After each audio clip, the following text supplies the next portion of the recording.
ఏ ప్లేస్లో పర్టికులర్ ప్లేస్లో క్యాన్సర్ వచ్చే ముందు ఏమైనా సిమ్టమ్స్ ఉంటాయా? వాటిని ఎలా డిటెక్ట్ చేయొచ్చు డాక్టర్? ప్రతి ఒక్క క్యాన్సర్ వచ్చే ముందు కొన్ని సిమ్టమ్స్ అయితే ఉంటాయి. కొన్ని చోట్ల ఆ సిమ్టమ్స్ ఆబ్వియస్గా ఎర్లీ సైన్స్గా రావచ్చు. బట్ అన్ఫార్చునేట్లీ కొన్ని సబ్సైట్స్ అంటే కొన్ని క్యాన్సర్స్ మనం లేట్ స్టేజ్లో డిటెక్ట్ చేయగలుగుతాం. జస్ట్ ఉదాహరణకు ఇప్పుడు బ్రెస్ట్ క్యాన్సర్ అంటాం, అది చాలా కామన్ క్యాన్సర్ ఫీమేల్స్లో. కానీ నార్మల్గా బాత్ చేసేటప్పుడు కానీ వాళ్ళ ఓన్ బాడీ ఎగ్జామిన్ చేసుకున్నప్పుడు కానీ మోస్ట్ ఫీమేల్స్కి వాళ్ళ నార్మల్ బ్రెస్ట్ ఆర్కిటెక్చర్ ఎలా ఉంటుందని తెలుసు. ఎప్పుడైనా ఏదైనా అబ్నార్మాలిటీ లాగా అనిపించినా, ఏదైనా గడ్డలాగా అనిపించినా అది ఒక ఎర్లీ సైన్.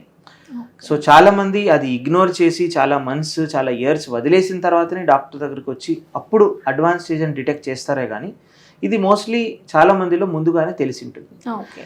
అలాగనే యూట్రైన్ క్యాన్సర్స్ అనుకోండి, అంటే గర్భసంచి క్యాన్సర్స్, అది కూడా పెద్దవారిలో పీరియడ్స్ అన్ని స్టాప్ అయిన తర్వాత మళ్ళీ ఎటువంటి బ్లీడింగ్ ఏమైనా వస్తే అది ఒక సస్పెక్ట్ చేయవలసిన అర్లీ వార్నింగ్ సైన్.